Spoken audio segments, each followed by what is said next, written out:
Okay. So as people are participants are still joining, so I guess we can start the webinar. They will keep on joining. Our speakers are also there. So, ladies and gentlemen, a warm and enthusiastic welcome to all of you who have joined us today for the webinar on the topic of mobilizing finance for people are participants are still joining. So I guess we can start the webinar. They will keep on joining.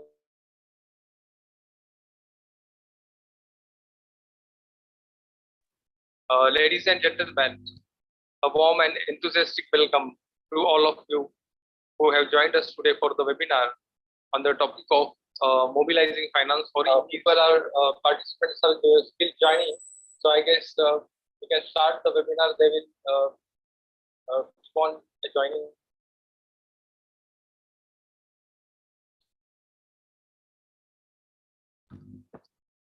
Yeah, sorry, actually there was a live streaming. We are actually live streaming this webinar, so that's why the sound was echoing. So that's why I had to adjust that.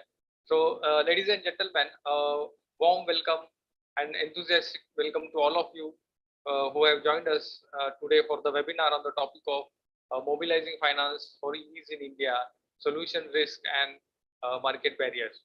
This is the first of the, we can say, as an inaugural webinar in the series of webinar on different topics that we are planning to organize. And this webinar is organized by Smart Energy Magazine.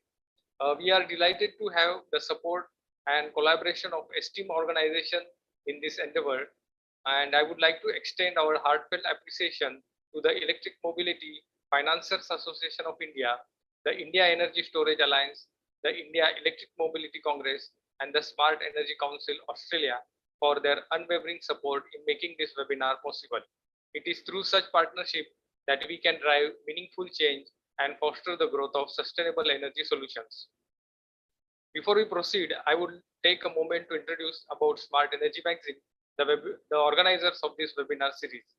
Smart Energy is a bi-monthly publication at the forefront of the new energy industry, covering a wide range of topics such as solar and renewable energy, electric vehicles, and green hydrogen. Not only does Smart Energy provide valuable insights through its magazine, but it also takes an active role in organizing conferences, webinars, and skill development programs for professionals in the industry. We are thrilled to have spearheaded this webinar series and continue to champion innovative and progress in the electric vehicle sector. Friends, today's webinar focuses on the pressing issue of mobilizing finance for electric vehicles in India. As the country strives towards cleaner and more sustainable transportation, the availability of robust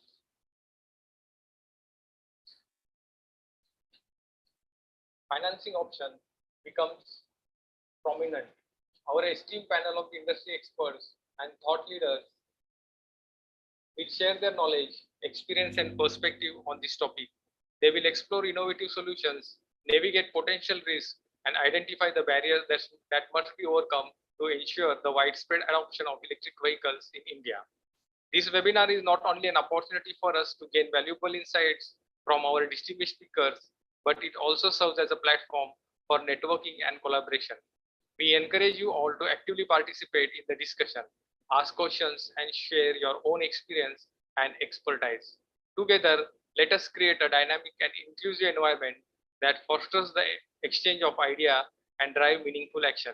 Once again, I extend my deepest gratitude to all the speakers, participants, and supporting organizations to have come together to make this webinar possible. It is through your commitment and enthusiasm that we can collectively work towards a green and more sustainable future. I urge you all to make the most of this exceptional opportunity to learn, engage, and connect with fellow professionals and enthusiasts in the electric vehicle industry. I am confident that the discussion today will provide valuable insights and pave the way for transformative change. Thank you for your presence and active participation. Let us now embark on this exciting journey together as we explore the critical topic of mobilizing finance for electric vehicles in India. Wishing you all a stimulating and rewarding webinar experience. Thank you. So, before we actually start our webinar,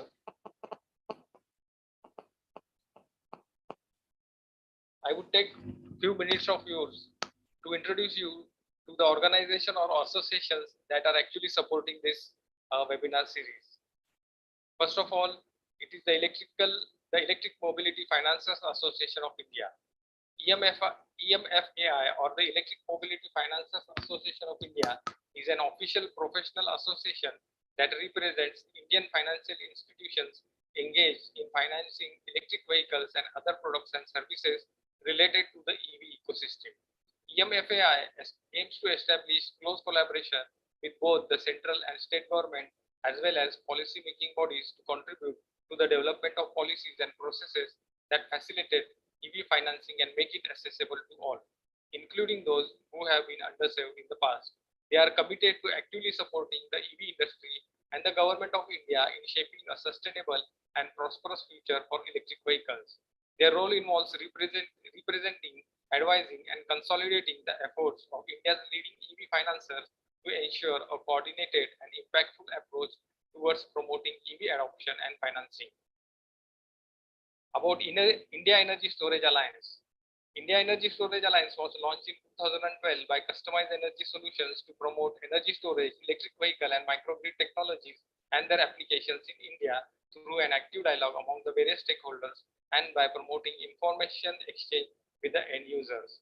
Over the years, IESA has worked diligently with policy markets, industry stakeholders, and consumers to create awareness of energy storage technology for transforming India's electric grid in coming decade.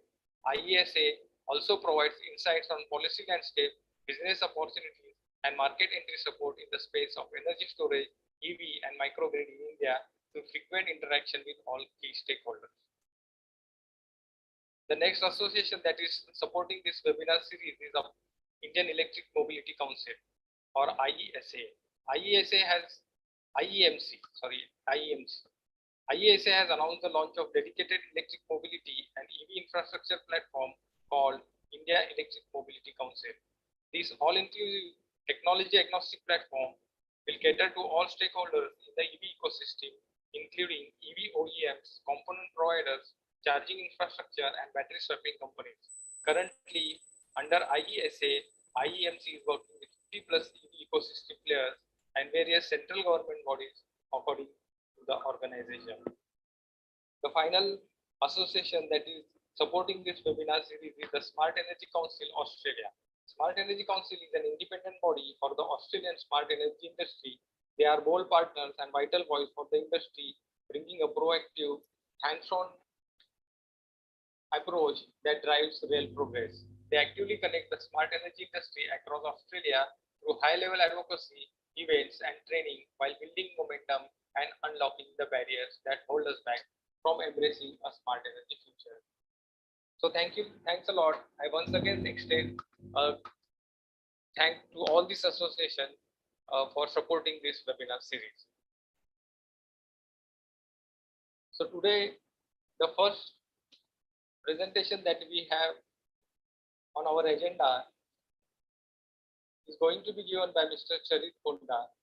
He is an energy analyst, Institute of Energy Economics and Financial Analysis. And the topic that he is going to deliver is on barriers to EV financing and potential solutions. Before I hand over to him, I would like to give a brief introduction to the speaker. Charit is engaged in research and policy advisory for more than a decade and a half in energy and related sectors, including oil and gas, power, climate finance, and sustainable growth. His interest lies at the intersection of climate finance and sustainable. His interest lies at the intersection of government and private enterprises in the sector of infrastructure, energy, and environment, mobility, and technology. Charit holds a master's degree in finance from the Institute of Chartered Financial Analyst, India, and a bachelor's degree in commerce from Acharya Nagarjuna University. A warm welcome to Charit. Thank you for coming on this webinar, and I request you to take forward from here. Thank you, Mr. Santosh, and I'm pleased to be here. And thanks to Smart Energy for organizing this webinar. I see some familiar faces, so I guess we'll have some very good discussion. Um, if I could share my screen.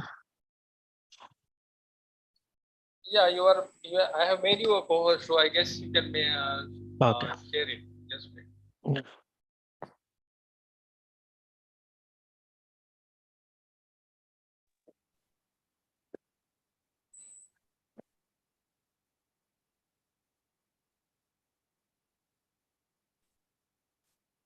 I hope you all can see my screen. Yes, yeah, Charit, it's visible. Okay, thank you. So so my presentation is a small, short presentation, so I wouldn't take much time. But this is just to set the context for this webinar. We are talking about electric vehicle financing barriers and probably potential solutions. I would my presentation would be more of discussing macro level issues, and we have a stellar panel later with Jayant and others. So I guess we get deep into that discussion at that time. So my objective in the next 10-15 minutes is to just give an overview of the issues that we are facing, and primarily with the focus on commercial vehicles, electric commercial vehicles. That's where the financing problem is, and probably the impact would be higher in that segment of users. I work as an energy analyst at the Institute of Energy Economics and Financial Analysis. As you all know, it's a not-for-profit global think tank. We are a research organization that works with governments across the world and industry as well, in the areas of sustainable energy markets, trends, regulations, and policies. We have analysts in US, Europe, South Asia, including India, Pakistan, and Bangladesh, and Asia Pacific region, especially Australia. That's a very brief snapshot of our organization.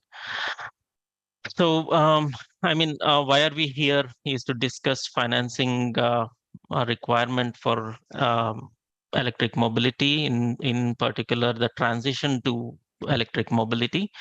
So, as you all know, India has a vision of achieving 30% electric vehicle sales in private cars, and 70% in commercial vehicles, and 40% in buses, and 80% in two and three wheelers by 2030. This is a vision that we have set by the government. In absolute numbers, this could translate to 80 million electric vehicles. So this is a quite number of vehicles that we are targeting.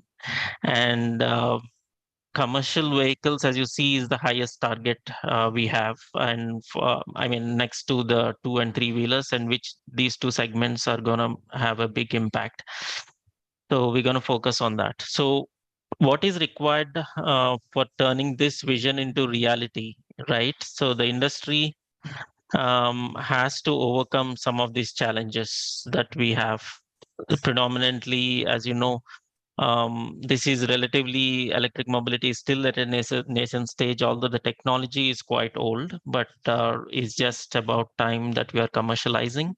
So India as a country, we need to develop reliable supply chain for EV manufacturing, including the components, battery manufacturing, BMS system, the battery management systems as well, even going back up to the critical minerals that are required for battery manufacturing. So this overall supply chain has to be developed. So following that is an establishing charging infrastructure. The support infrastructure and smart charging capabilities is very much required uh, for um, for the electric mobility sector to pick up speed and get to scale, and also introduce cost effective financing mechanisms. How do we achieve all this this grand vision of set by the government is through having cost-effective financing mechanisms. Now, there are various numbers going around how much capital and how much finance we require. But one of the numbers probably that is kind of that we could rely upon is the Niti Aayog's number from, and also RMI's research, is the capital required for vehicles, for manufacturing vehicles, building charging stations and batteries are in anywhere in the range of close to 20 trillion rupees, and that is $240 billion. And the finance requirement for vehicle purchases is around 3.7 trillion rupees or 45 billion. So this is by 2030. If you see, so the finance requirement is phenomenal, and we need all kinds of players stepping in to be able to uh, kind of pool in all this finance required, and that too in a cost effective manner. So uh, so before we go a little bit into the barriers and discuss solutions, what are the vehicle finance parameters that we are looking, and how is it different? Why are we talking about electric vehicles separately? Is because the finance parameters vary a bit, more than a bit, I would say. It's between internal combustion engine vehicles, the conventional vehicles, and electric vehicles. There are some parameters that I listed down, but there could be definitely more than this.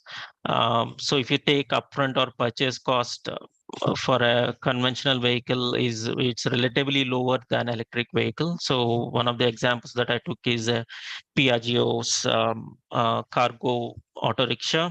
So you can see almost a 30% difference is there between the two prices of these vehicles. So this higher upfront cost changes quite a bit the financing parameters, as we see later in the presentation. And also, when you go to the vehicle life, a diesel cargo vehicle is 15 years or more, 15 years in Delhi, and if it other parts of the country, it could be extended. And whereas electric vehicle, it's still not known what is the life of the vehicle. And the third most and most often cited challenge for the electric vehicle is the used vehicle market, or the secondary market is almost non-existent or unknown at this point of time. So that also makes financing challenging for the electric vehicles. And captive financing, I mean, the financing arms of the manufacturers, in many cases in conventional vehicles, these players are the ones who help in getting longer term financing for the vehicles, and also at a lower EMI. So that is also it's right now coming up in the electric vehicle segment, but it is kind of limited because a lot of new entrants rather than the traditional automotive players that exist in electric vehicle space. Credit history is again, it's borrower specific for both segments, but it's because of when we're talking about the commercial vehicle aspect, it becomes an issue in terms of because of the low earnings or the background of the borrowers. So that, again, it kind of uh, exacerbates when it comes to electric vehicles because of high upfront cost. And one advantage for the electric vehicles is the low running costs, and because of that, there could be more cash in the hands of the borrowers, and so there is less payback risk. So these are some of the differences in the finance parameters for these conventional as well as electric vehicles. Moving forward, keeping those parameters in mind, so what are the financing challenges at a very high level that we're going to discuss in this webinar deeper as we go ahead. But a few challenges is the high perceived risks when it comes to EVs. This is again perceived or real based on your own experiences, but pretty much relevant risks. One is the lack of vehicle track record.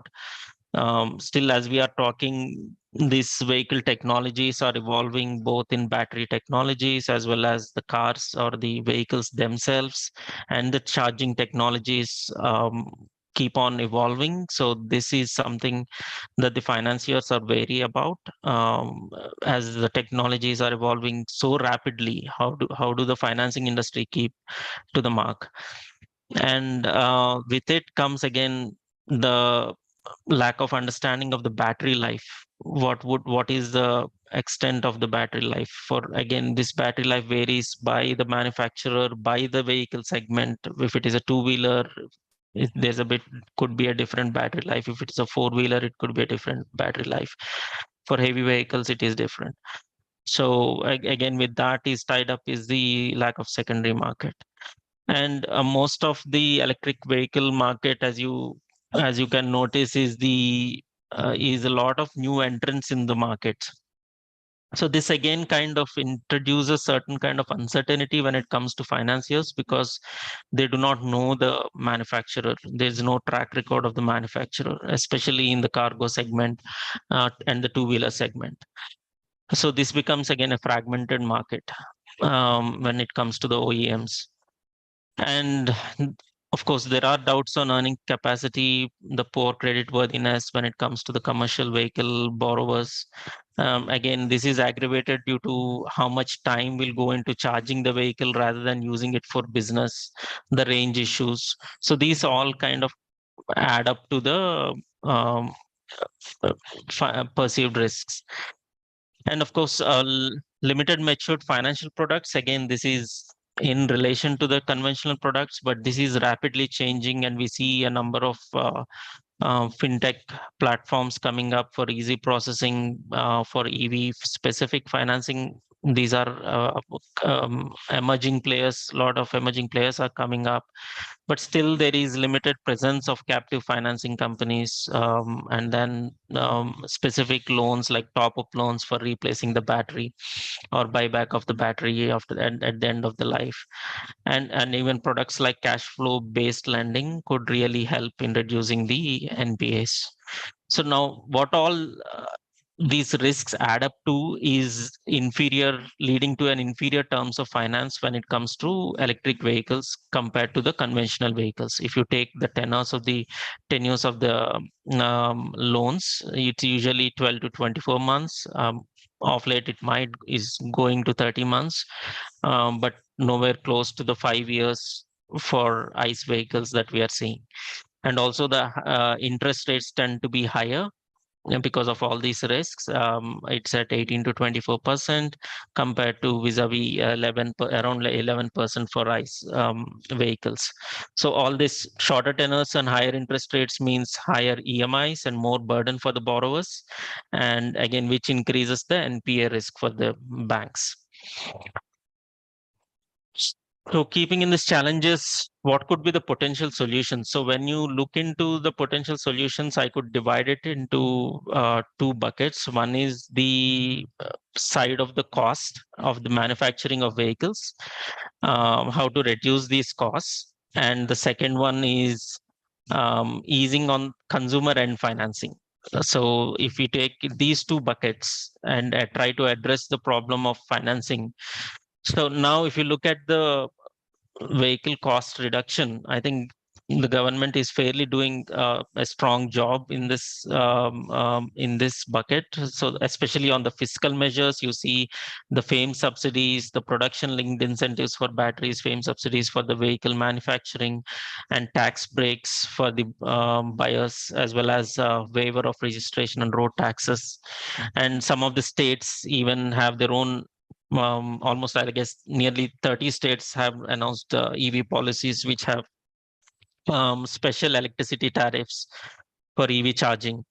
So fairly doing very well, but what is required from the government here is policy certainty.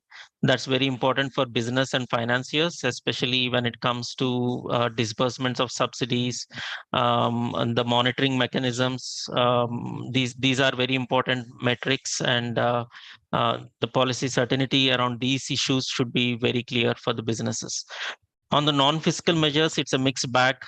Some states and cities are doing well. Some of the like land allocation for charging stations or having green zones and availability and having smart public charging stations is something that needs to be done. And also government here could work on the vehicle and charging standards.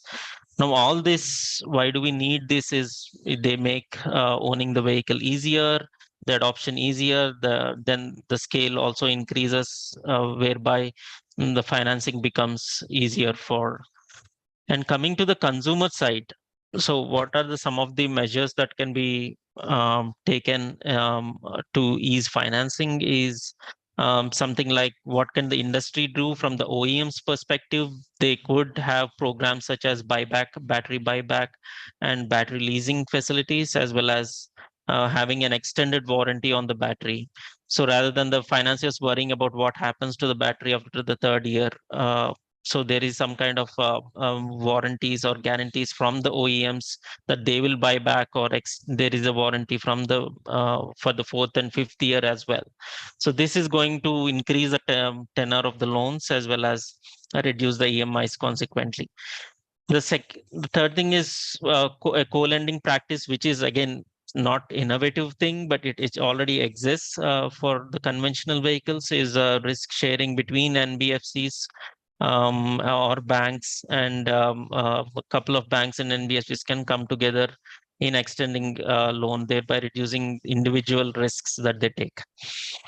And when India is talking about G20 presidency and more of international negotiations, so one of the ways that we could tap into global climate finance flows is the concessional loans that we could tap into through the multilateral agencies like the World Bank and the Asian Development Bank, and SIDBI did it recently. They are setting up a couple of funds which are going to be a direct lending to the end consumers, and another fund for lending for the NBFCs, which are on lending to the electric vehicle buyers. So this in a way it kinds of ties up various organizations together in extending concessional loans.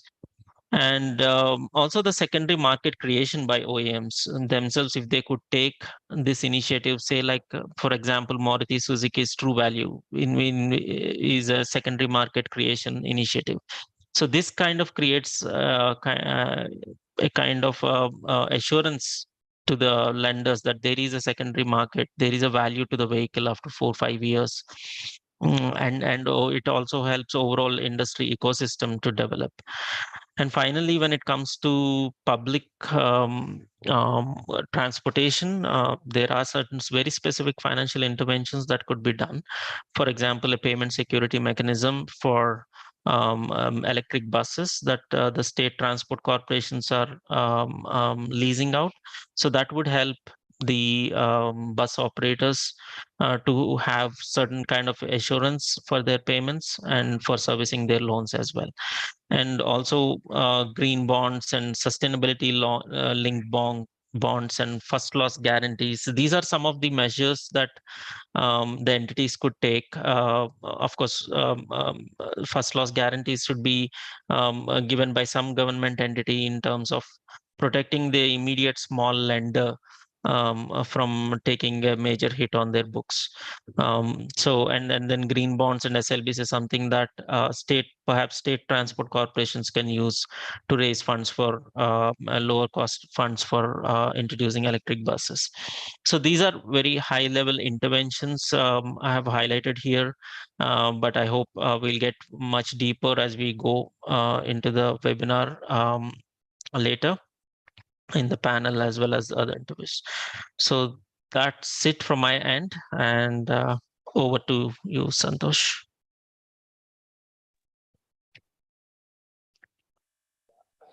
Thank you, Charit, for this wonderful presentation. So before we proceed further, actually, if there are any questions for Charit, then participants can ask him.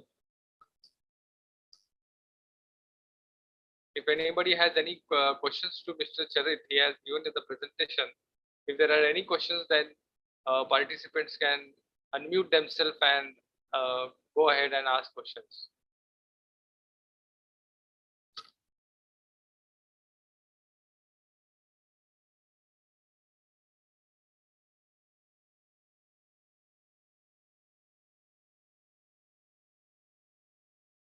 Okay, Charit, thanks a lot.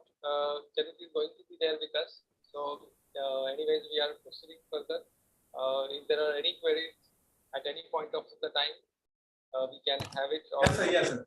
I mean, nowhere. I mean, I'm just exploring if there is any thought or any light on the mileage of these vehicles.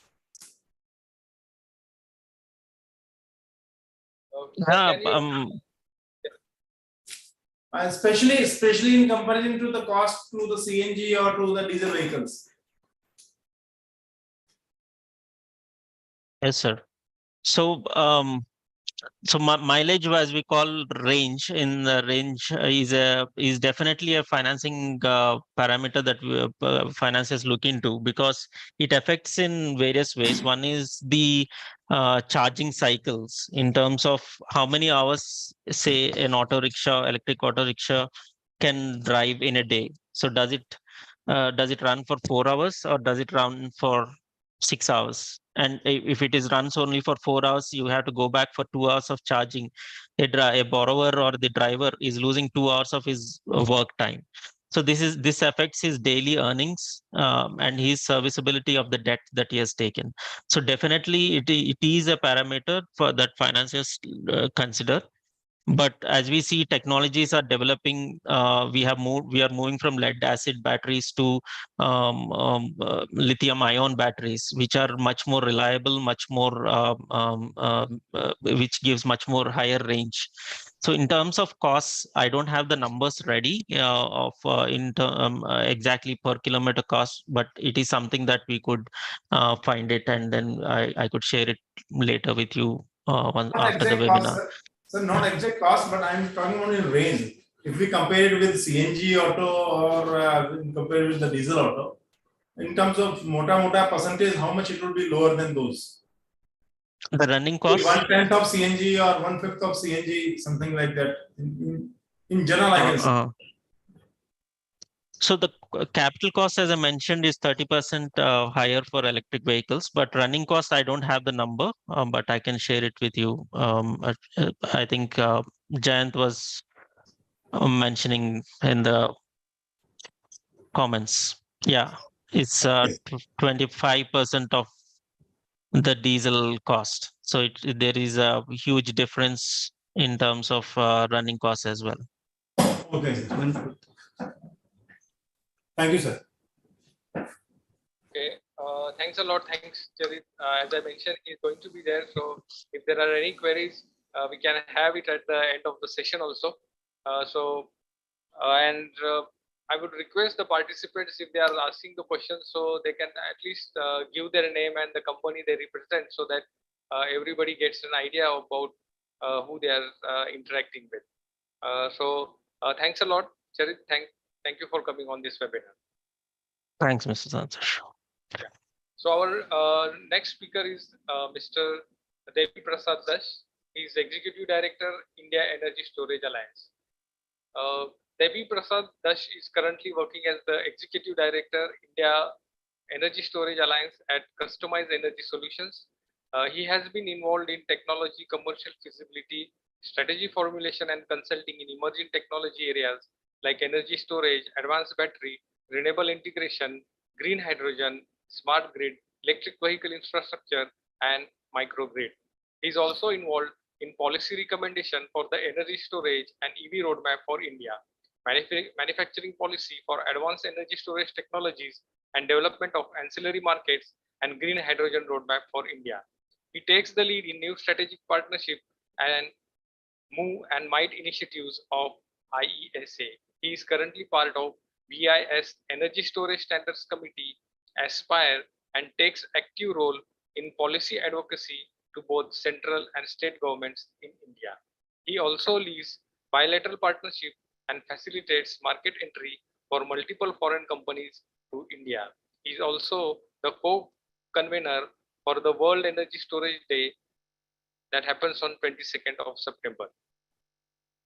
NEBI has over a decade of industry experience and part of other industry associations like IEEE Smart Grid Working Community, PES, SESI, IGEF.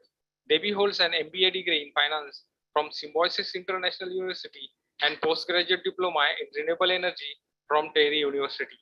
He also attended ISB, NUS Joint General Management Program, and an alumni of IGMTP program by Government of Germany and DIPP, Ministry of Commerce and Industry, Government of India. He was awarded with POSCO Asia Fellowship by POSCO TJ Park Foundation.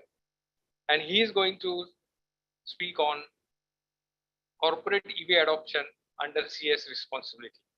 I welcome David on this webinar and I request him. Thank you, Santosh. And thanks to all the attendees. And I see a few of the familiar faces today in the webinar. So Santosh, can you give me access for a presentation? I may go through 3-4 slides.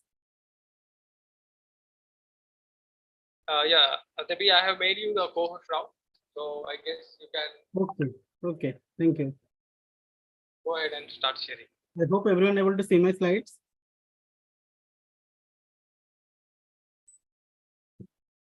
I hope everyone able to see my slides. Yeah. Okay. The interesting topic on EV financing. Actually, most of the places where I used to go in last few months, it is more about manufacturing, FAME, PLI and other topic, but the main thing is financing. So we'll talk about the solutions later. Solutions may not be always the low-cost loan or low-cost financing. There is multiple solutions can be found out, but the main reason need to be addressed. Why India need a EV financing need to be on the priority, maybe it is priority sector lending or not, that's a different topic. So I will just discuss one way today, may not be that is the only way, but there is multiple ways, but this way also help EV adoption in India and can accelerate the growth, that I can tell you. So just few slides on ISA. It's one of the leading alliance across the globe with around 180 companies in India, which comprises of 4 councils on stationary storage, battery manufacturing, green hydrogen, and India Electric Mobility Council is part of ISA, and currently the active largest e-mobility platform in India with 66 members currently, including many leading manufacturers like Ola Electric, Ather, JBM, Mahindra, Volvo, Toyota, and many others.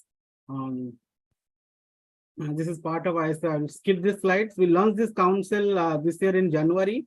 There is more than 65, 66 members currently as part of Electric Mobility Council. The main focus of the council is on the R&D, component manufacturing, charging infra, battery swapping, taxation, financing, testing, safety, startup focus on investment, and not limited only for the urban on the road transport, but we also work on the urban air mobility, electric boats, and also the grid and vehicle. We all many times think it is separate, but like vehicle to grid and how the electricity will impact the vehicle, and vehicle will a large number of EVs will impact the grid. That also part of the discussion. So we try to create a holistic ecosystem, not only focus on manufacturers or only focus on charging infrastructure. Now, these are few companies who are part of ISA, India Electric Mobility Council. There are few interactions in past 3-4 months where we facilitated on battery swapping, GST reduction. We're actively working. We're planning a meeting in Delhi on 27th or 28th on the FAME suggestions. Recently, we have also sent multiple letters on the GST reduction on the batteries for the EV batteries, which is currently 18% to reduce to 5%. And we had multiple interactions with few states. So these are few meetings with PMO office and other. Now coming focus to EV adoption. So there are multiple ways on EV adoption. So here the focus should be consumer, not the manufacturer, not the component provider, not the government. So we have to understand the consumer's mindset.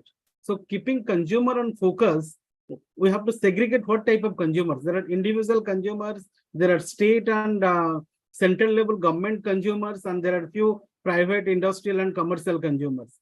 Based on our experience in electricity market for last 25 years, we segregated the consumers in this way.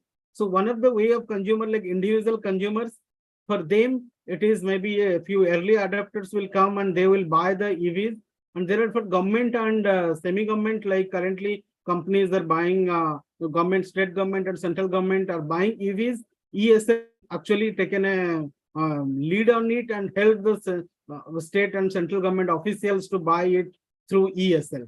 So understanding the missing part where the adoption could have been accelerated and not taken a step is commercial industrial consumer. It may be SEG for their, or a township for their internet transportation, or it may be IT offices for their employee transportation, or maybe a industries, large scale industries in urban cities for their manpower transportation, which is a lag behind. And they use a fleet of EVs, fleet of vehicles currently.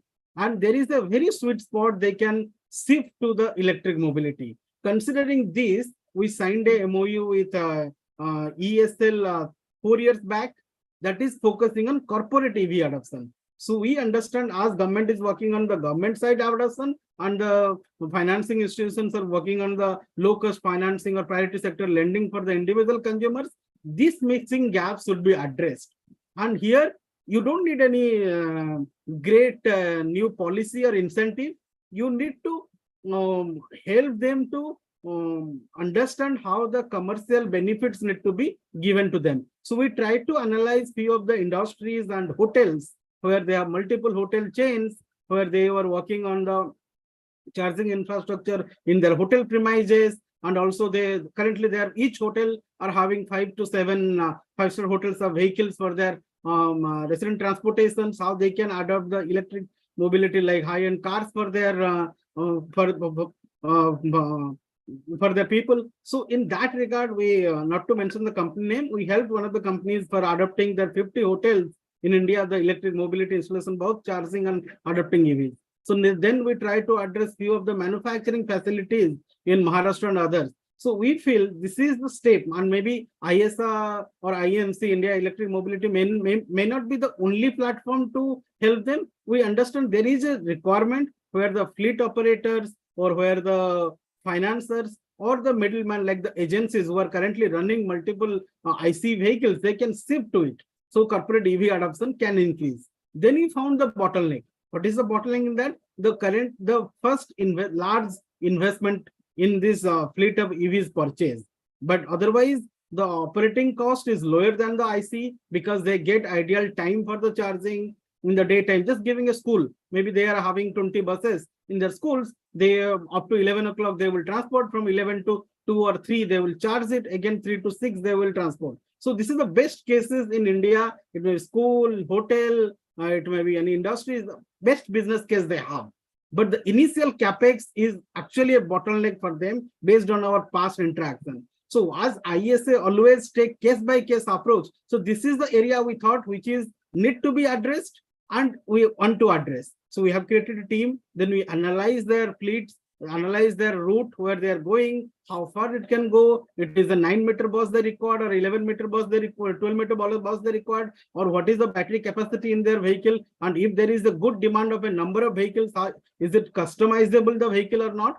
So in that regard, we found electric buses or electric cars are the next where we need it. Then we found a way how to support these corporates, because there is a central government mandate on corporate CSR funding, and we found there is policies like in under clause section 135 schedule 7 sub clause and 4, there is Companies Act. Each company have to spend up to 10% on the CSR funding on the profit. So they can go in many other ways, but this is also another way for the low carbon usage, where they can ensure environmental sustainability, ecological balance, and other benefits, which is indirect benefits, will be given to the companies. And this is one of the best way. Maybe many people are, many companies are not thought about it, but this will give them additional benefits where it will reduce the carbon emission. They can adopt the EVs, but currently the policy is not there. If we are working with both central government and state government, so if they can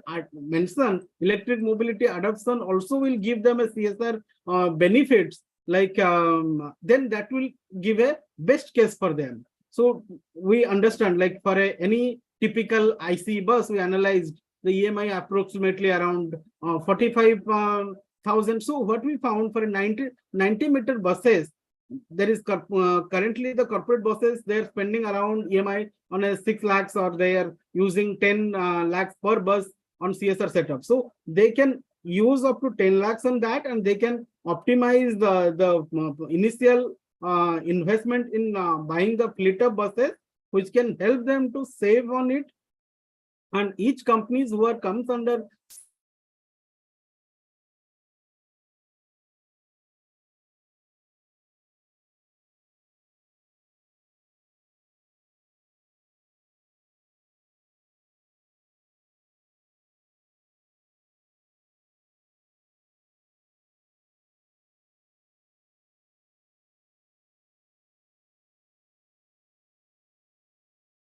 CSR mandatory act, they can save mobility. So few cases we have.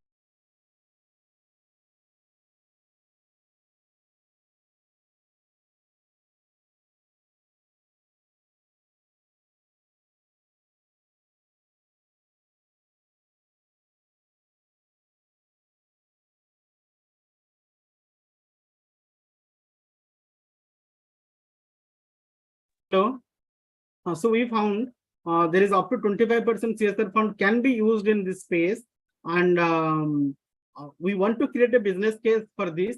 So hopefully, with our multiple interaction with state and central government, in next 6 months or in FAME 2, it should be added. We are giving this options to government to include in FAME 2 because FAME 3. So let's see, but this is one of the way where it can help the financing of the EVs to accelerate in India. There is other ways on creating the primary sector lending on the EVs. There is other fleet operators can come, international financing institutions like ADB, World Bank, EIB, and others, they can come into picture. Or there is collaterals. Without collaterals, these vehicles can be given. So multiple ways, but this is one of the way where we are working on it, and we want to share with all the participants. And thanks, Santosh, for your time, giving this opportunity to share with you and the audience.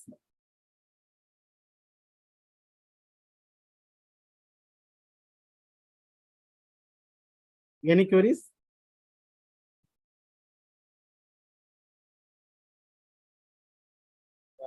Thank you, Devi. Thank you for coming on this webinar and nicely presenting the innovative business model that you have presented.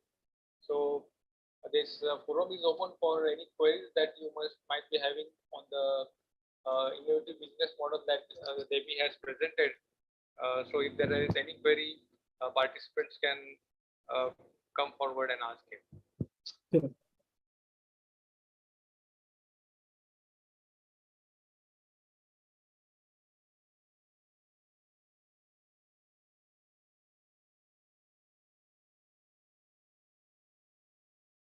Otherwise, thank you, Santosh. People can write to me over email. I'll be happy to interact. Yeah, thanks a lot.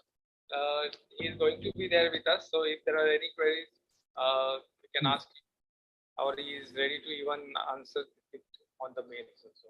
So I once again thank Devi for coming on this webinar, and thank you for supporting this webinar series.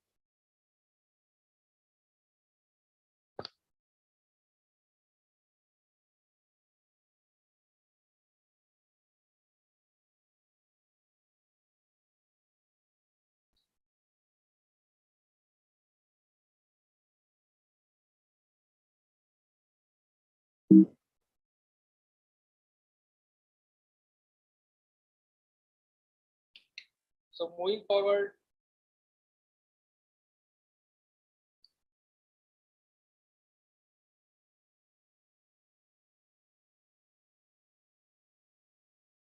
yeah. So moving forward, we come to our next session, and that is the panel discussion that we are having, and the topic of the panel discussion is addressing the financial gap in India's EV transition.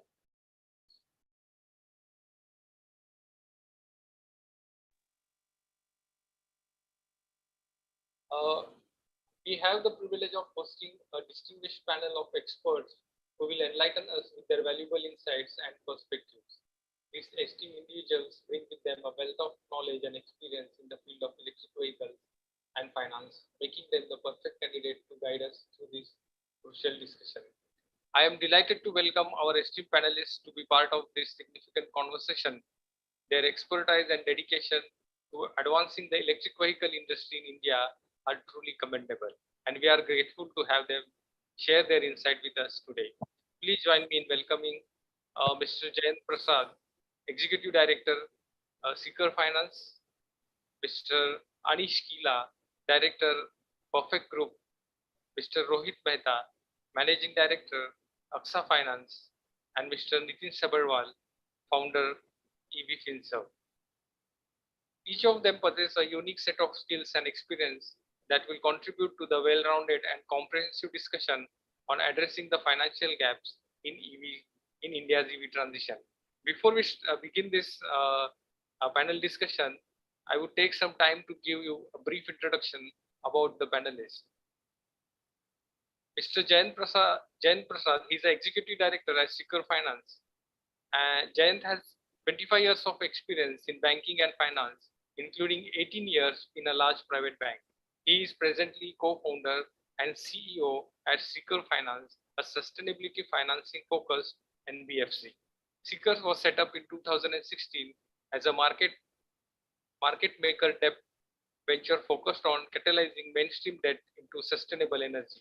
It has financed execution of over 40 megawatt of clean energy projects across distributed renewable energy generation, e-mobility, and energy efficiency. Prior to this, Jayant was heading the microfinance and financial inclusion vertical of ICICI Bank. Previously, was a senior client banker in the corporate banking group, handling multiple client relationships and helping arrange term debt, project finance, and structured debt for clients. He had headed the team which had started country operations in major European countries, set up treasury systems, and an enterprise-wide middleware system. He has an MBA from IIM Ahmedabad and an electric engineering degree from Delhi College of Engineering. Our next panelist is Mr. Anish Kila, Director, Perfect Group. Anish spearheads the marketing and collection division of the group. He also looks at the long-term strategic business initiatives for all verticals. Perfect Finance has always advocated financial inclusion for all. Over the last 30 years, it has helped more than 300,000 people to become a part of the financial infrastructure. Anish has been mentoring startups on challenges faced in scaling up an organization, be it fundraising, hiring, business strategy, etc. He also takes active interest in social initiatives of the group, managing a number of projects for social upliftment. Most notably, serving 2,500 people every day free of cost since 2017 at AIMS Hospital, Safdarjung Hospital, and Ram Manohar Lohia Hospital, and most recently, Lady Harding Hospital, along with running 2,000 beds for dormitories across North India for patients and their attendees. He is also a member of EMFAI. Our next panelist is Mr. Rohit Mehta, Managing Director, AXA Finance. Mr. Rohit started his career at the age of 25 with a division within the family business. In 2014, AXA Finance business model was modifying and Mr. Rohit Mehta led the company's growth to 5 crore in AUM. Under his leadership, AXA Finance has grown from only 5 employees to a present strength of more than 700 employees across 7 states in India. His supervision and guidance have helped AXA Finance to demonstrate an incredible growth and look forward to continuity along with growth for many years to come.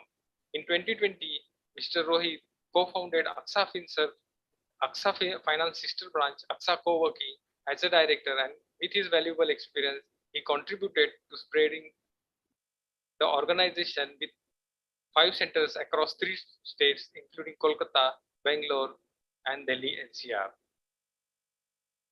Our next panelist is Mr. Nitin Sabharwal, founder of EV FinServe.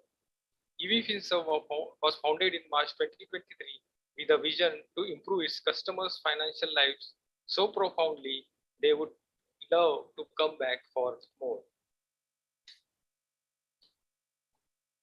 EV Funds is a cutting-edge fintech engagement in promoting financial inclusion by lending to the underprivileged and underserved segment through income-generating assets like an e-rickshaw that creates an opportunity to get self-employed and empower them to able to transform their family lives by uplifting their standards of living. Nitin's last role before founding EV Finserv was as Chief Executive Officer of a Delhi-based NBFC. We are truly fortunate to have such a distinguished panel join us today, and I have no doubt that their collective wisdom will shed light on the challenges and opportunities surrounding financing electric vehicles in India. Through their insight, we hope to identify effective strategies and innovative solutions to bridge the financial gap and accelerate the widespread adoption of electric vehicles. Without further ado, let us begin this enriching discussion with our esteemed panelists. I encourage you all to actively engage, pose thought-provoking questions, and make the most of this valuable opportunity to learn from our distinguished experts. Thank you once again to our esteemed panelists for gracing us with your presence and sharing your expertise. Let's embark on this enlightening journey together.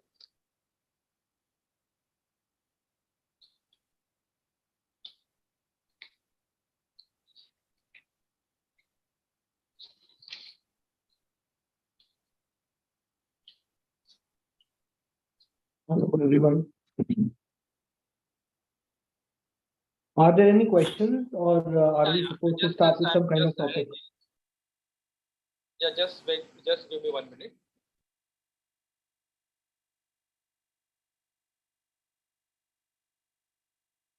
So, starting with, I would like to know from you, the panelists, how do you look at the current landscape of EV financing in India that is there? The current status that is there. Anyone, might be Mr. Jayant, you can answer this question. Thanks, Santosh. Thanks for organizing this panel and coloring the current state of sector on the EV financing. I think Charit and Devi both brought in some interesting perspectives. But where we are in EV financing today is fairly exciting. There is a lot of attention which is coming on EV financing, both from the government, the private sector. But most importantly, you have a lot of boutique players, some of whom are represented here on this panel, specialist NBFCs, NBFC specialists in vehicle finance, NBFC specialists in climate finance, fintechs who are focusing on this area. We're doing a lot of the heavy lifting, which is being done to understand how to underwrite these assets, how to assess customers. A lot of the customers are coming in with thin credit files or first time to credit kind of profiles. And they're coming in at the lower end of the income deciles when they are looking at commercial assets. So there is discovery which is being done by NBFCs who are scaling up this area. And based on that, what I am seeing is that there is increasing share of electric vehicles coming through in various segments. Right now, the race is being led by two-wheelers, e-rickshaws, and electric three-wheelers. But we are confident that other segments of the commercial vehicles, including light commercial vehicles, buses, and trucks, also would have valid solutions coming forward from the industry in a few years. And therefore, the financiers would step up and support that. At the same point of time, one thing which gets one thing which Charit had mentioned and which gets underappreciated is the extent of effort which is needed for managing the asset risk and managing the customer's own experience of the asset. The asset is got advantages in terms of low running costs, in terms of being able to charge at home or in the marketplace without necessarily going to have the petrol pump. But it also has challenges in terms of how the range works, how servicing needs to happen, The battery is a consumable. If you look at a 10-year vehicle life, the battery is a 5-year life or 4-year life, right? So battery is a consumable. So how do you manage that transition, that changeover? So those learnings are what Seekers or Akasa or Perfect Group, folks like that are currently going through. And that's what I think the larger industrial, larger financial ecosystem will benefit from. But that is where there is support needed. And folks like SIDBI and World Bank have stepped in with some of the support schemes, but we need more of that. The second is, the third point when we are looking at financing is that the larger form factors, the subsidy dependence on current purchase driving is significant. But we have a situation in the next year or two where the subsidies will go away. So we need the EV manufacturing ecosystem and the financing industry both to manage that or prepare for that transition where subsidies will go away. Right? So again, the TCOs and the upfront purchase costs, etc., customers will recalculate. What I'm hoping for personally, or what I'm hopeful for personally, is that in most segments, EV would have become so well visible and so well usable that customers would move forward to take in the solutions which manufacturers put in at that point of time. But I'm going to pause there. Otherwise, maybe I end up speaking the next 20 minutes just on my own. But I do want to have other panelists step in on weighing on this. Thank you, Mr. Jain, actually. So taking forward, actually, I would like to know from the other panelists. Mr. Jain has spoken about the support and the subsidy factors that are there. So currently, we are hearing a lot about subsidy that has been stopped by the government. So how is this affecting the sector?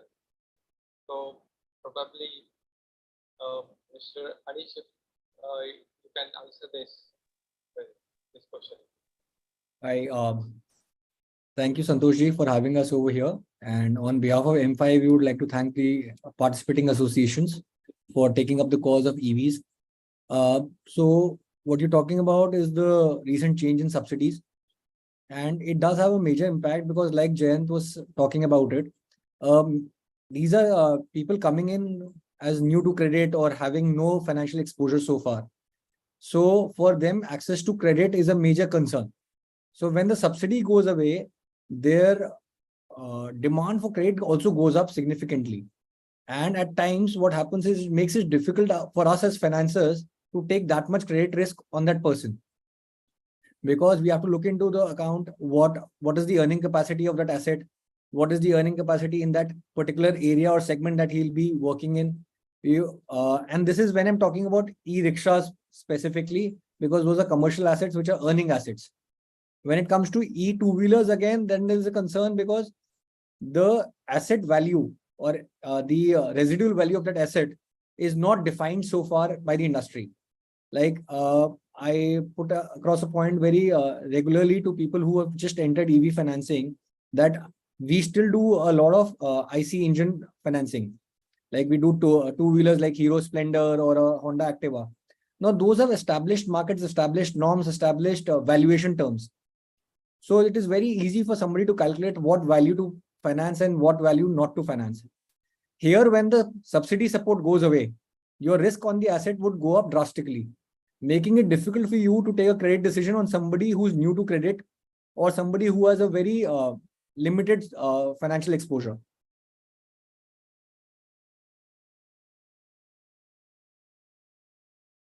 Santoshji? Yeah. Thanks a lot. Thank you very much. Taking forward the discussion,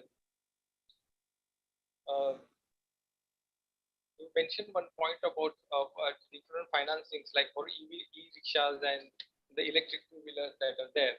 So I would like to know from other panelists, maybe Mr. Nitin Sabharwal can answer this particular question about how different or what different is financing an electric two-wheeler or electric e-rickshaws that are there.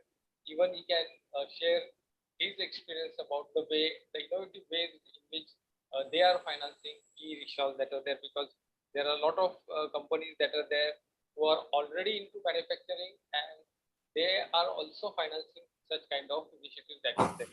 So maybe you can share some light on this aspect.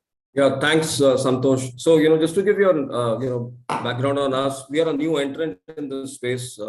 We're about 4 months old, but as a team, we got a lot of experience in with commercial vehicles as such. So I was, way back in 1999, part of ICICI Bank's startup commercial vehicle team, moved down to HDFC, etc. So, what we do is we work on a BC based lending model. And what we've done is we've chosen UP as our market, and we've created a physical infra in terms of, manpower, branches, OEM onboarding, etc. So we have about 42 locations or 42 districts which are already active. We have our own teams, sales and collection sourcing in place. So what we that in case you are keen on this asset, we only fund L3 e-rickshaws currently, because our system, or as a team, we are comfortable with a tenure of close to 15-18 months. We don't exceed that currently. So in case somebody is keen, who's in any sector right now, they can choose their geographies, they can choose their OEMs, and we provide end-to-end support. We got OEMs, we got our own collection models, we got our own tech, etc. as well. So what I feel is this is, EV, e-rickshaws, where most of the clients are new to credit or have had very limited exposure to financial services. It's very important to have a very strong collection base, which is what we built on. And otherwise, I think this is one of the most fabulous products to have come up. I haven't seen something like this in a long time, from day zero. So we are absolutely hugely bullish on this product. We are expanding our distribution. I think this financial year we're looking at opening up Bihar as well, and we got huge targets in mind. I think it's time to really scale up on the efforts. This industry, I think, needs larger funding rounds for our lending partners. Actually, I think that will help us reach out to a larger market. Secondly, what I see is a lot of OEMs. It's a larger universe. A lot of good OEMs don't get the kind of support currently which is required. People who are new to this business, who have not done, let's say, EVs, or been in this geography before, they're scared of the markets as well. Our exposure to EVs is currently not very large, not very long, but I think it's like just any other asset. It's just like any other CV asset. You just have to manage your resources well. That's it. So I think, I'll just give you a background. So in UP, I was just checking data today. In June of this year, about, I think, 19,000 e-rickshaws got registered, compared to about 11,000 in the same period last year. And I'm extremely sure UP itself is going to do about 30 odd K by March 24. So it's a large market. It's a huge market. And I think it's time that, banks look at this more favorably as well, because only then will the cost of funds to the end clients will go down. So otherwise, extremely exciting time to be in this business. Back to you, Santosh. Thanks, Mr. Nitin, for elaborating on it. Most of the panelists have already given the shed light on this barriers that are there. So I would like to know from Rohit Mehta if he would like to add the barriers he thinks that are there for the widespread adoption of electric vehicles, and how that can be addressed, or he can share his experience in the way they are addressing this barriers that are there. Hello, everyone. So we have been working in EV industry for close to 5-6 years now, and we have seen a sort of evolution within this industry as well. So EV in India was actually started with electric rickshaws, L3 category. So that was way back in 2013-14. After that, they came into Motor Vehicles Act in 2016. And lately, they have overtaken ICE engine in terms of registration all over India in three-wheeler category. So what we are seeing is where there is unit economics for electric vehicle, especially in commercial segment, where the number of kilometers that is being run per day is higher. So automatic adoption is happening. As Nitin just currently pointed out that in the same period last year, there was 11,000 registration. This year, it's 19,000.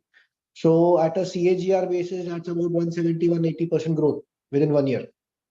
And his estimate of around 30,000 by March 24, I don't think it's very off. I mean, that's a possibility that even we are seeing because the market is growing. Growing in terms of two factors. One, it has been replacing your normal traditional ICE engine, especially in the lower category. Second, there has been its own organic demand, which has been increasing. Now, the problems with adoption. So one area we have this kind of picture where we are seeing almost double growth every year, right? And then when you have segments where the growth rate has not been as high as it was expected. The reason is obviously when you move from e-rickshaw is mostly lead acid based battery system. So lead acid based battery system, someone was asking about range. So range will depend upon the type of battery that is being used.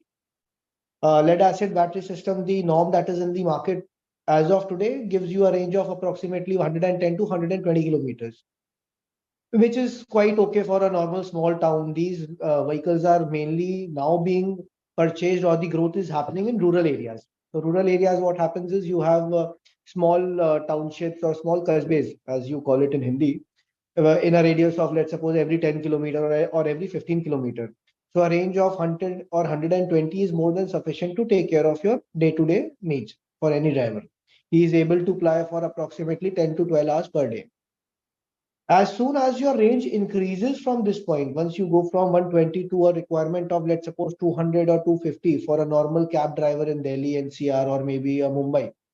So then you are seeing the problem that the reliability of your traditional CNG or your diesel or petrol is much higher because lithium, even though it is being promised, is not a proven technology as of yet. You don't have enough data point to actually establish it with a fact that a lithium battery will take you 250 kilometer to 300 kilometer that is being promised by the EV makers. So for a 300 kilometer promised car, the normal consumer does not take it as more than 150 kilometers. So a 50% discount is happening on the estimated range. Lithium ion itself, battery technology, even though it is old in the world, in India, it is a new entrant. So we haven't really seen, and even there you have a lot of manufacturers. So battery itself is being manufactured by at least 20, 30 entities. So we don't exactly know which manufacturer, which battery type, which chemistry, what range, what kilowatt is going to work out in this industry over long term. So one is new technology that is coming into the market. Second, as Anish pointed out, the resale market for a finance company, the most important factor that happens is the risk assessment that we do on basis of the product that we are financing. So it's a risk versus reward. The higher the risk, the more will be the IRR that is being charged on that product. This product does not have a secondary market. Most of the new products that are coming in. Second is the customer category. So you have 50% customer who are going to pay you through cash. So if my finance instrument were being hit for an 85%, so I would have to bear cost for only 15% of the consumer for which I need to collect cash. As soon as the ratio increases, so does my operational expenses for collection of those EMIs. And because of that, the OPEX becomes heavy. So one, you have a higher loss due to repossession of vehicle because there is no secondary market. Second, higher OPEX because of more cash collection percentage. And third would be the customer category itself. The scattering of customer that is happening. The density does not happen in a very small radius. The radius required is larger. So these are some of the challenges from financing point of view. From adoption point of view, I believe that free market is the best form of economy that there can happen. Obviously, FAME subsidies have been there, which have helped growth of this industry, but eventually it has to make economic sense. Two-wheelers are going to take a little bit of time unless the big four players come into the market themselves. E-rickshaw, we are already seeing a transaction. For commercial vehicle, I think the problem is that you don't have a reliable substitute as of now. There is no product in the market which can be called a very reliable substitute to any normal ICE engine. Apart from that, I think the industry has been growing in double digits, triple digits per annum right now, and this growth is likely to be continued.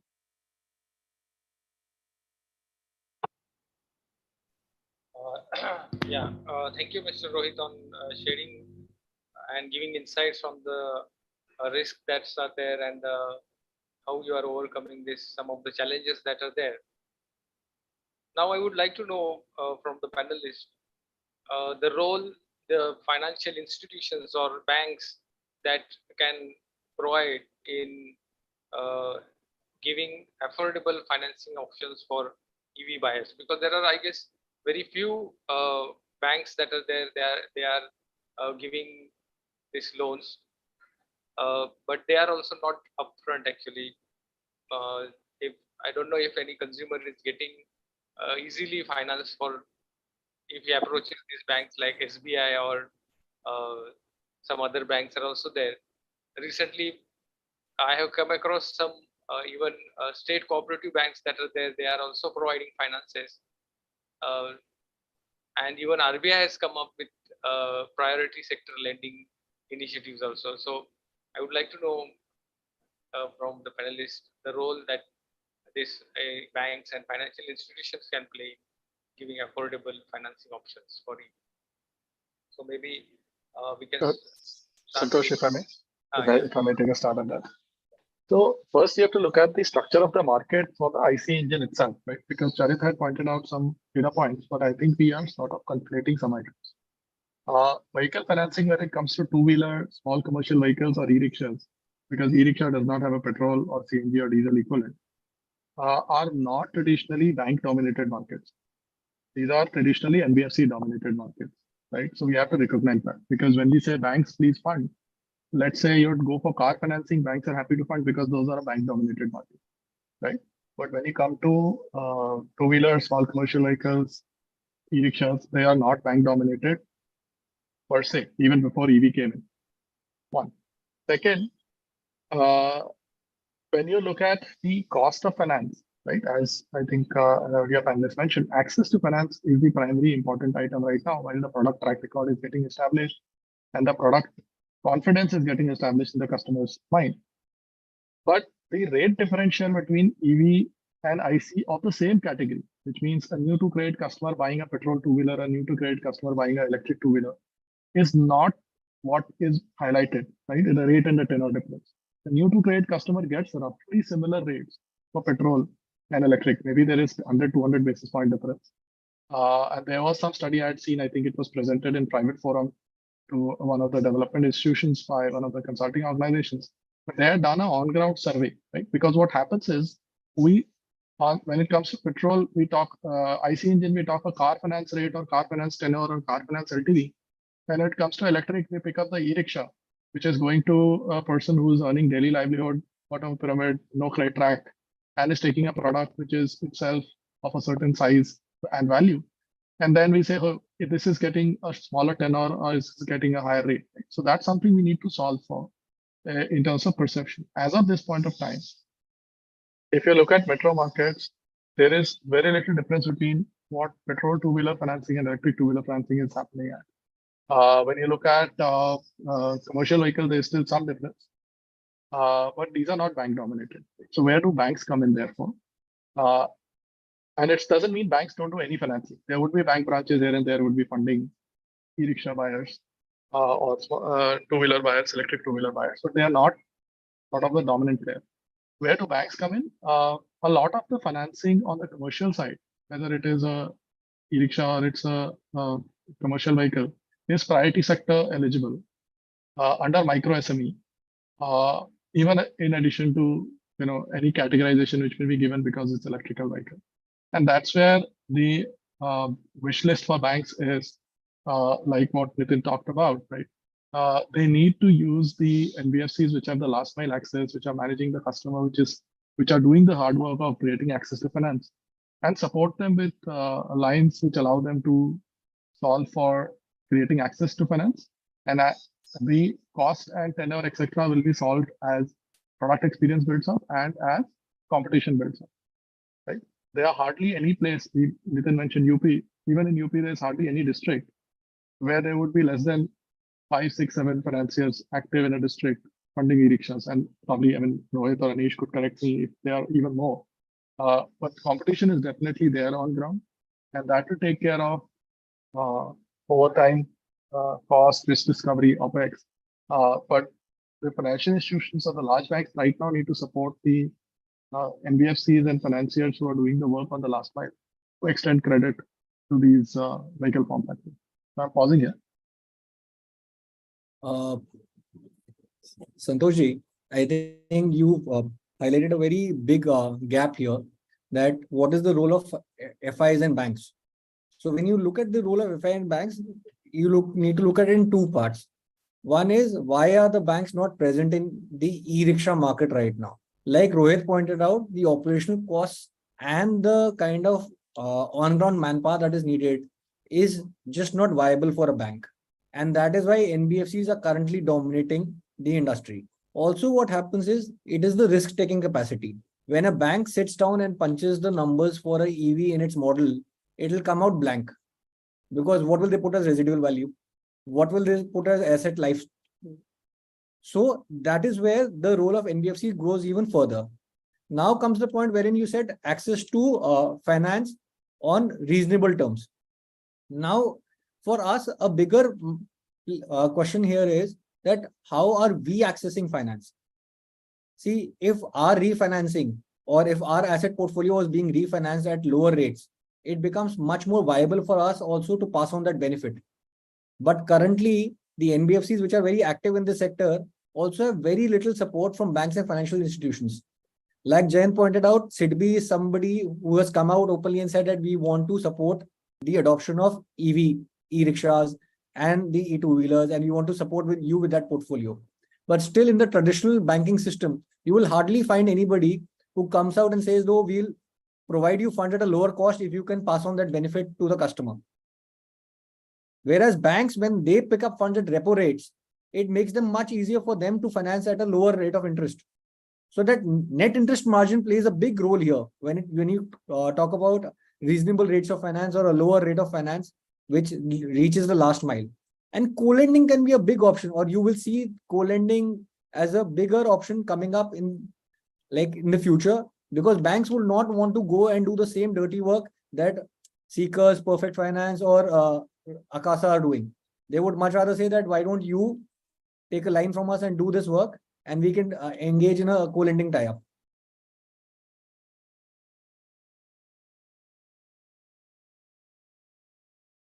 I'll add something to this. I think, like Rohit mentioned, that there is no substitute for a commercial vehicle right now. I think when that happens, it's going to take off like crazy, because what happens is that if a large transporter who's already an existing customer of a bank wants an additional, asset, which is an electric vehicle, he's going to get it at the same rate he's going to get his normal vehicles at, which is what, at a, large guys get it at a single digit interest rate. I think that's going to take off like crazy. Even L5 B2B is gonna, banks could come in directly to fund large transporters. However, like Jayant mentioned, in autos, three-wheelers, even now, there is no bank which has been active. I remember way back about 20 years back, ICC decided to get into auto. It got out of it because to maintain a reasonable portfolio, taking care of the risk, you had to fund at a very high rate. So we funded at 40-45% that point in time, which was declined by the bank. They never got into it. So it is primarily been NBFC driven. There have been large NBFCs doing that. For, I think, L3, I don't see banks, ever coming into this directly. It's only going to be through a co-lending route, or, on an on-lending, structured basis, actually. So for that to also happen, it has to make sense for the bank in terms of volumes also. I think current volumes for even e-rickshaws are kind of low right now. I think banks would like to look at, slightly larger scale, and there is absolutely potential to do that. The markets are there, demand is there.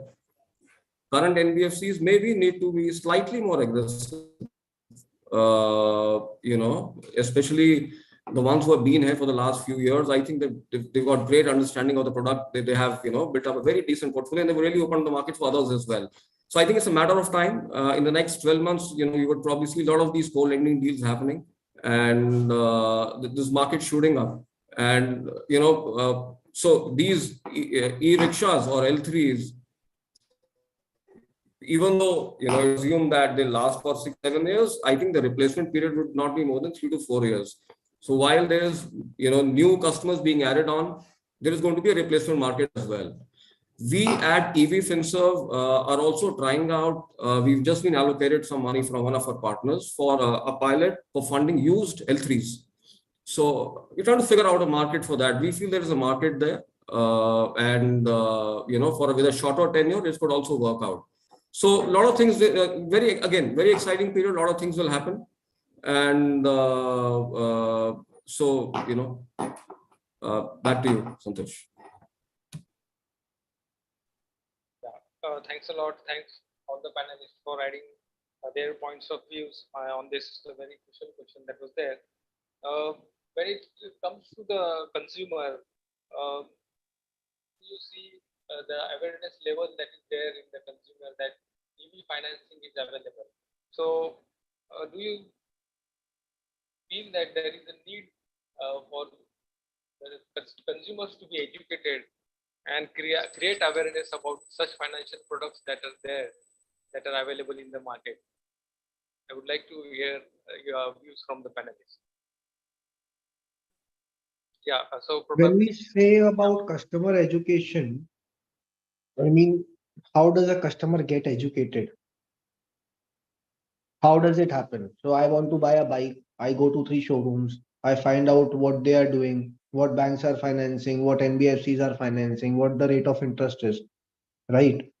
There is no formal channel or any education or coaching system for customer to get aware. So similarly, whoever the consumer is, they will go into their own local market.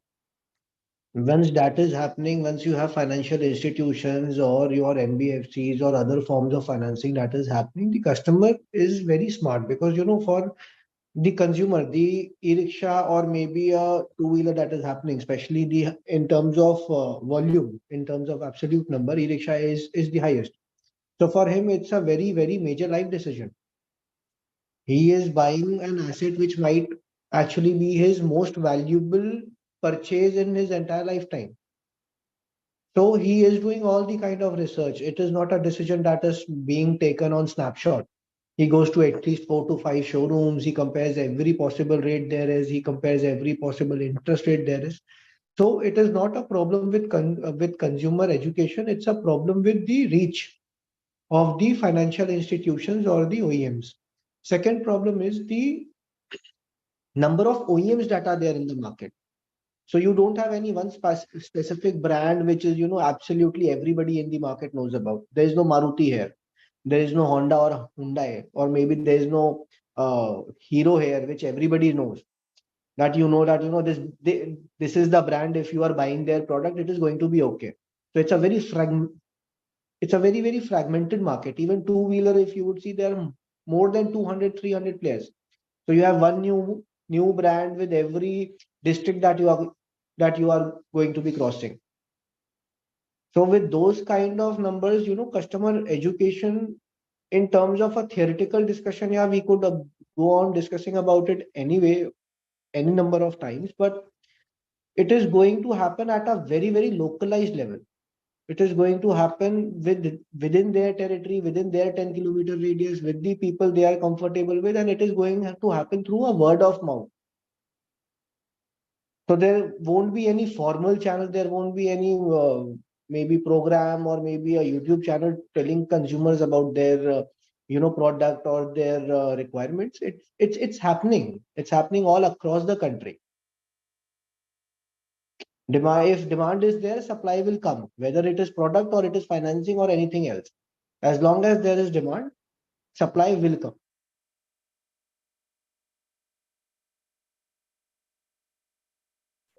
So rightly put, actually, if there is demand, then supply is going to come. So I would like to come to the next crucial question that is there. We are seeing a lot on the battery front, on the quality aspects that are there. Even government has found quality standards are not followed actually. So I would like to know your views actually on the current government quality standards for electric vehicles, and I know there are some improvements that are there that are already given by the government, but still, do you feel that this aspect has to be dealt with more quality standards and more certification programs that are there? So it is easier for even financiers to finance EV. So, yeah. So I do believe that the norms need to be strengthened or become more stringent right now from what they are, because like Rohit was mentioning, the number of players in this market is just too huge. So the ARAI and the ICAT licenses have been issued to more than, I heard, 900 players. So just imagine standardizing norms, standardizing practices for these 900 players so that they give out a standardized product. That's not happening. Like even for people who are among the top players in this industry, the products that are coming out are not standardized. We are seeing that because they're not willing to adhere to these norms, and currently there is no stringent check also from the government end. I think this is something that will get established as the importance of EV starts hitting on the customer more, on the government more, and they realize that the similar norms that they have for, say, a Maruti vehicle or say a Bajaj three-wheeler has to be adopted by the e-rickshaw being manufactured by, say, Yatri or Sarthi or Mayuri also. You can't play with the lives of the customer also, because the customer in fact is the one who's driving, customer is in fact is being driven in that vehicle. So that norms will be standardized, the stringency has to come in. There is no option to it, and obviously it helps the finances also, because currently when we take a risk assessment of that asset, we go by the standard product that is being told to us. And now if there is any change in product or a change in the product quality when it is actually being delivered to the customer, it is not possible for the financer to go and physically check each product before it's being delivered. But that is the responsibility of the OEM, and that is a big part of our OEM selection also. So I can say that safely on behalf of all the players who are sitting here. I think when we choose a product to finance, we first choice that happens before a market also is the OEM. That who are we partnering with, which dealer are we partnering with, and we have standard norms about how do we go about choosing them. And a big concern is the quality angle.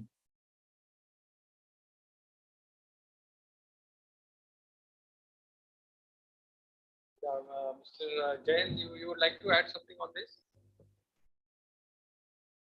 No, I think it is well said by the previous speaker. Yeah. So finally, I would like to have a question about making the financial ecosystem for electric vehicle robust and adaptable to the future changes in technology and market dynamics. If any of the panelists would like to shed some light on this. Can you please repeat the question? Yeah, it's making the financing ecosystem for electric vehicles robust and adaptable to the future changes in technology and market dynamics.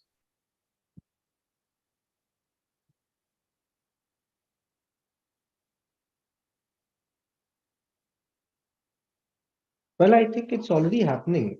A lot of people, even in our industry, EV industry itself, are moving towards paperless, completely digital kind of an onboarding system.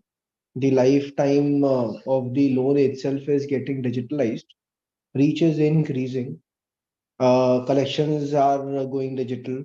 And more and more collections are coming through online mechanism, your financial instruments. So it's happening across the finance industry. That it is not specific to electric vehicles. It is happening across the sector. The fruits of technology are being spread across to everyone, irrespective of the product. I mean, it's not a two-wheeler or a commercial vehicle or an electric vehicle. The change is happening across the industry as well. And any change that is happening with one organization will have a trickle-down effect on the industry itself. So the question would more be changing financial dynamics in the finance industry itself. As far as EV is concerned, it might be more of product knowledge and experience, but not in terms of softwares or ERPs that we are using.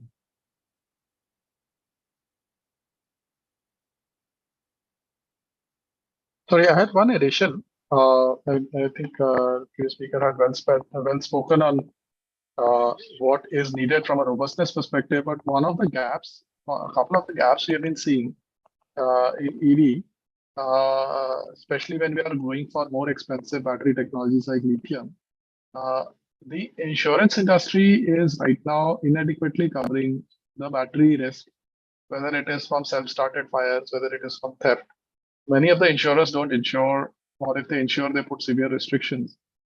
What happens is, therefore, if there is a accident or any other mishap, it's not, I mean, as financiers, we have to sort of really scout and tie up and push for the customer to be having an insurance which will cover the battery replacement risk fully. Because the profile of the customer is not such that they can afford to pay 50% of a battery, which may be costing a significantly larger amount of money than the when it is lithium. So that's something which we felt is which I felt could be beneficial for the lending ecosystem if the insurance industry also steps up it as far as financing of electric vehicles is concerned, insuring of electric vehicles is concerned.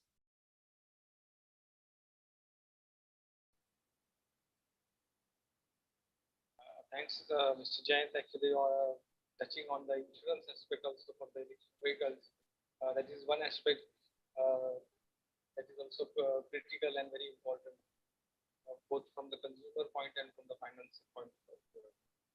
So I would like to thank all the panelists for joining on this panel discussion and giving time for this discussion.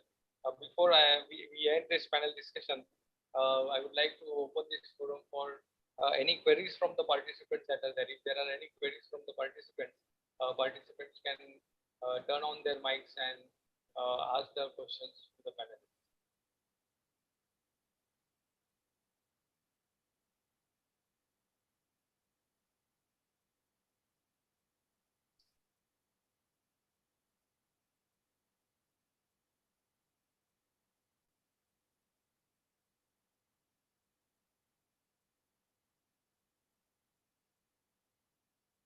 Okay, I have a question for the fellow panelists. Actually, there's something been trying to figure out. I've not got the answer, which is why is L3 adoption primarily seen in only a few states? I can understand UP, Bihar, Assam, maybe because finances went there, so the market grew.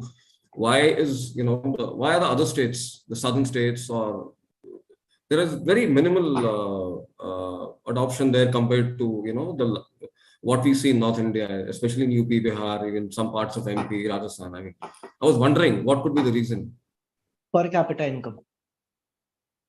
So most of the states there where your electric rickshaw is being sold, they are very poor states in terms of per capita income. Electric rickshaw were actually originally a substitute for a hand pedal rickshaw. And eventually they also started becoming just now in the past 2 years after your increase in rate of CNG. That too, there was a specific event after which there has been a significant substitution from normal three-wheeler, which was CNG going from 45 to 90 rupees. Southern states and western states have always been rich in terms of the daily income that a person can generate. For a e-rickshaw owner, he will generate approximately net of 15 to 20,000 per month, which he takes home. And in southern and western states, earning of 15,000 rupees is comparatively easier, where he would rather prefer a blue collared or a white collared job in a factory or something than have, it's also about status. especially in southern and western states, status plays a very important role in the social hierarchy. So if you are an auto driver, you are higher in the social strata. If you are a cab driver, you are still higher. So e-rickshaw is right at the bottom. Eastern states, because they were upgrading from pedal rickshaw to e-rickshaw, they were upgrading their lifestyle. For southern and western state, it would be a downgrade to their lifestyle. So even if they are earning less, they would not want to downgrade their social standard. Rich states में L5 आएगा, वो L3 जाएगा ही नहीं उधर. I agree. Southern states, western states, except for Gujarat a little bit, only L5 will go there. वहाँ पे महंगी गाड़ियाँ ही चलेगी, वहाँ सस्ती गाड़ियाँ नहीं चलने वाली. Right. No, makes sense. Thanks a lot. Makes sense. हाँ.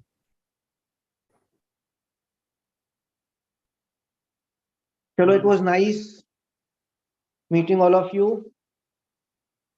I think the questions are over, right? Yeah. So that's the thing that is there. So it was very nice interacting with you and getting insights from the finance aspects related to EV, the challenges that are there, the risk associated that are there, getting deep insights into the government, the different strategies that are there, the innovative models that are coming up. So it was really insightful interacting with you, and I thanks a lot to all the panelists for coming on this webinar and joining this panel discussion that is there. Thanks a lot. Thank you very much. Thank you, everyone. Thank you, Santosh. Thank you, everybody. Thank you for your time. Thank you.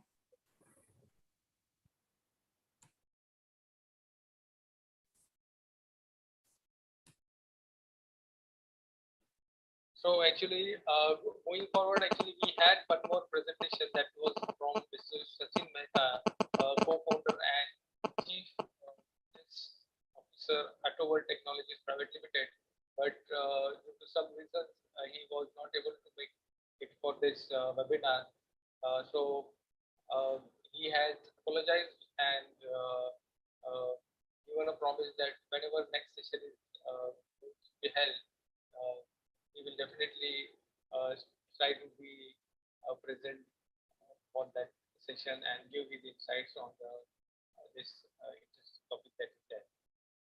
So,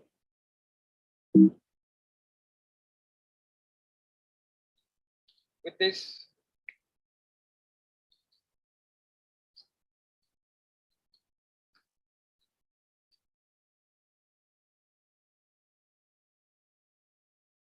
with great pleasure, I would like to extend my heartfelt thanks to each and every one of you for your active participation and valuable contribution to today's webinar on mobilizing finance for EVs in India, solution, risk, and market barriers.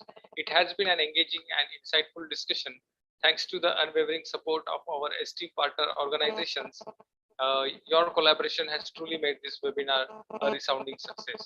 I would like to express my deepest gratitude to our esteemed speakers for their invaluable expertise and profound insights into the topic. Your presentations have enlightened us and inspired us to take action in overcoming the financial challenges associated with electric vehicle adoption in India. Your dedication and commitment to the cause are truly commendable. Last but not the least, I extend my heartfelt appreciation to all the participants who actively engage in this webinar. Your question, comments, and experience have enriched our discussions and added depth to the exploration of financing solutions for electric vehicles. It is through your active participation that we can collectively drive change and create a more sustainable future. Before we conclude, I am delighted to announce our next webinar in this series. Mark your calendar for 25th of August 2023 from 3 to 5 p.m. as we dive into the topic of electric vehicle testing, validation, and certification, key trends and developments in the EV test equipment industry. We will explore the critical aspect of ensuring safety, reliability, and performance of electric vehicles through rigorous testing and certification process. Stay tuned for more information and registration details. We look forward to your continued participation in this exciting journey. Once again, I extend my deepest gratitude to our supporting organization, speakers, and participants for the unwavering commitment to advancing the electric vehicle industry in India. Together, we can overcome the barriers and drive the transformation towards a clean and more sustainable transportation ecosystem. Thank you all for your time, engagement, and dedication. Wishing you all a continued success, and we hope to see you at our upcoming webinar. Thank you very much.